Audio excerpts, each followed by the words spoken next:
dari sebuah kegiatan ekstrim yang ada di negara Prancis, akhirnya parkour yang ditemukan oleh seseorang bernama David Bell itu menjadi sesuatu kegiatan yang sangat mendunia. Di awal dari parkour du combattant yang adalah halang rintang untuk kegiatan militer.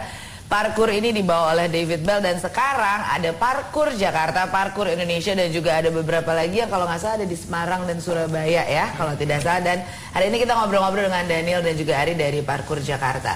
Masuknya parkour ini ke Indonesia. Itu kapan sih kira-kira Daniel atau Ari? Kalau ke Indonesia sendiri saya kurang begitu tahu ya. Cuma kalau dari waktu kebentuk forumnya itu kurang lebih Juli 2007. Tahun lalu. Kenapa bisa terbentuk, karena apa? Ada sesuatu yang memulainya kah? Jadi beberapa orang di Indonesia itu mereka kumpulnya di satu forum luar negeri, forum parkour luar.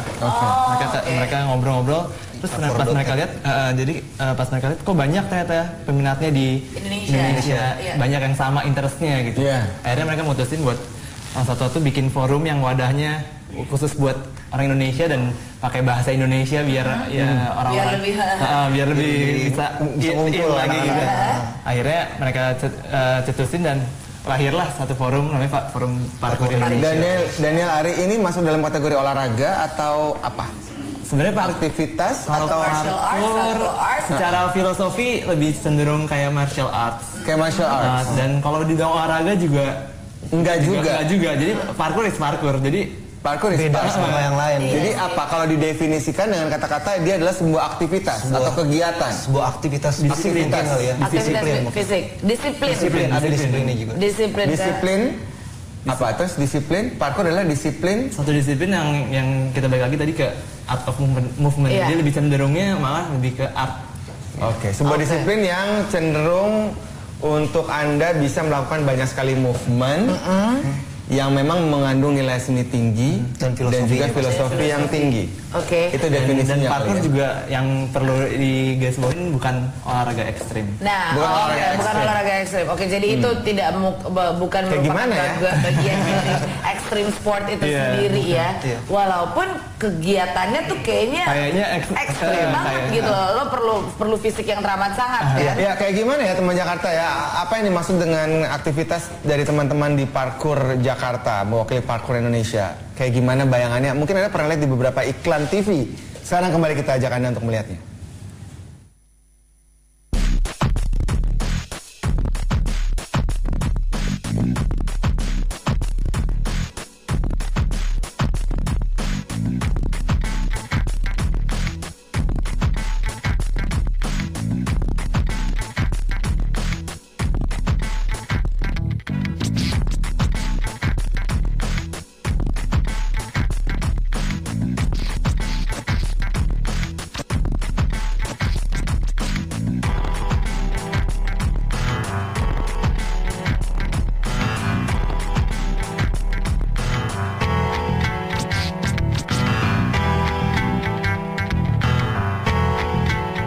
Iya tuh, yang pakai satu tangan itu tuh yang gue paling demen tuh. Itu baru basic ya? Itu baru basic? Ada sebagian basic, sebagian udah masuk yang gerakan-gerakan advance. Maksudnya udah yang perlu latihan. Tadi ada tulisan thrasher. Itu adalah orang yang melakukan parkour. Kalau laki-laki disebut Thrasher, kalau yang cewek perempuan Thrashes. Yang sama S aja. Dan Daniel dan Ari katanya juga ingin menunjukkan kepada teman Jakarta pagi hari ini tentang latihan basic underground. Seperti apa? Bisa? Silakan. Basic penting malah. Boleh, silakan. Ini yang paling penting. Ya, baiklah. Coba. Hajar mainkan. Perlu lagu? Oh enggak ya, itu salah. Itu B-boy. Salah. Mari. Jadi kalau di parkour itu kita kasih yang emang yang cuma ketemunya di parkour aja mungkin ya pemain.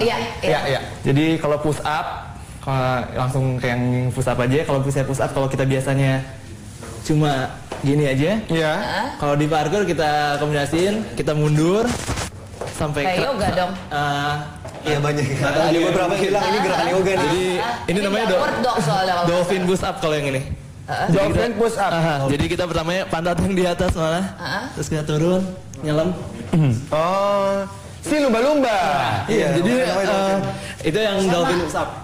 Oke, iya. Terus. Ada juga yang kalau misalnya kita lihat film Spider-Man. Iya. Begini. Kalau dia kan jalan manjatnya di gedung, kalau kita di ground aja. Jadinya ground kita kombinasiin jalan kayak merangkak tapi sambil di push up gitu. Coba. Jadi modelnya. I see. Nah itu, jadi itu semuanya kerasa dari tangan. Ya, itu capek banget loh. Daniel juga lumayan. Tangan, paha. Coba gantian dong lo. Jadi ada lagi gerakan ya, mungkin kalau misalnya dari saya sendiri, selain itu kan juga itu step mungkin kan kalau levelnya naik, makin lama makin naik kan. Misalnya itu berapa langkah, 10 langkah. Mungkin daripada kita jauh ada lagi variasinya lebih kena lagi. Lebih kena ke tangan sama ke kaki. Mungkin bisa begini. Tadi kan Daniel begini ya. Mungkin di sini bisa kita ambil begini. Jadi kakinya nggak usah. Man, that's not easy to do.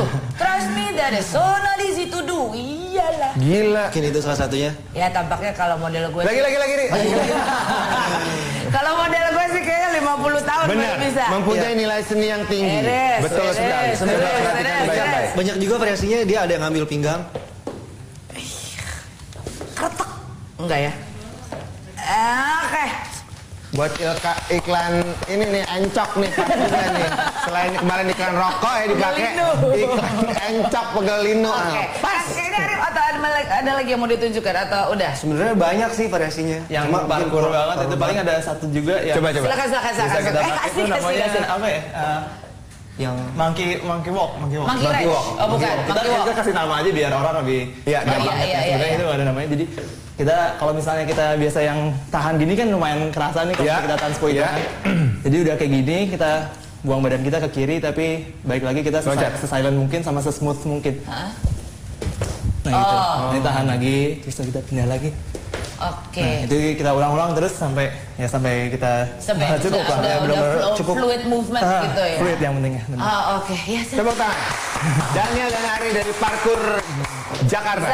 Nggak gampang loh itu semua. Kalian setuju nggak kalau misalnya ada orang yang bilang parkour itu akrobatik atau far beyond, jauh sekali malah? Jauh sekali kalau menurut saya nggak setuju sih.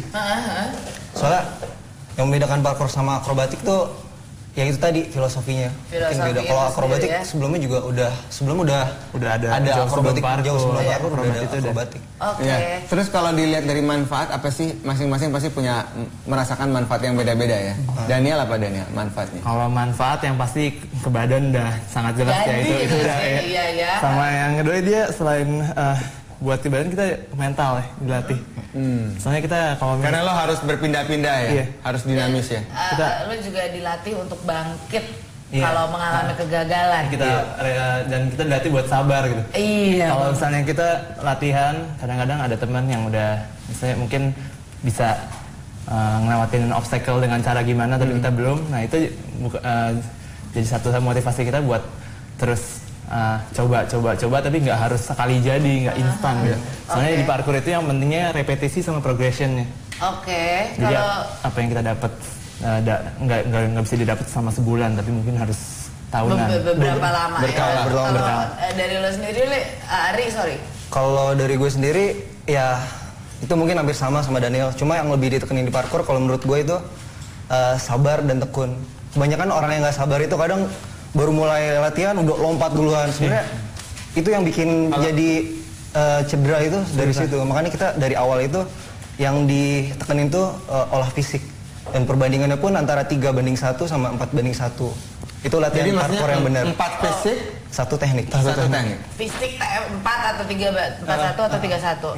Ya, makanya memang dibilang ini adalah seni sesuatu yang memang sangat dinamis dan juga mempunyai nilai seni yang tinggi dan juga filosofi yang tinggi, karena kalau dilihat lagi parkour ini adalah sebuah aktivitas yang memang penuh dengan gerakan, berpindah dari tempat ke tempat yang lain. Nah, kadang-kadang dalam kehidupan kita juga suka mengalami yang namanya stagnan. Kita berhenti dalam sebuah masalah, kita di situ kita nggak pindah-pindah. Nah, seni tinggi yang ada dalam parkour yaitu mereka bisa pindah dari satu posisi ke posisi yang lain. Sama dalam kehidupan kita juga harus berpindah. Sama juga seperti program Pagi Jakarta. Habis ngobrol-ngobrol kita pindah ke commercial break. We'll be right back.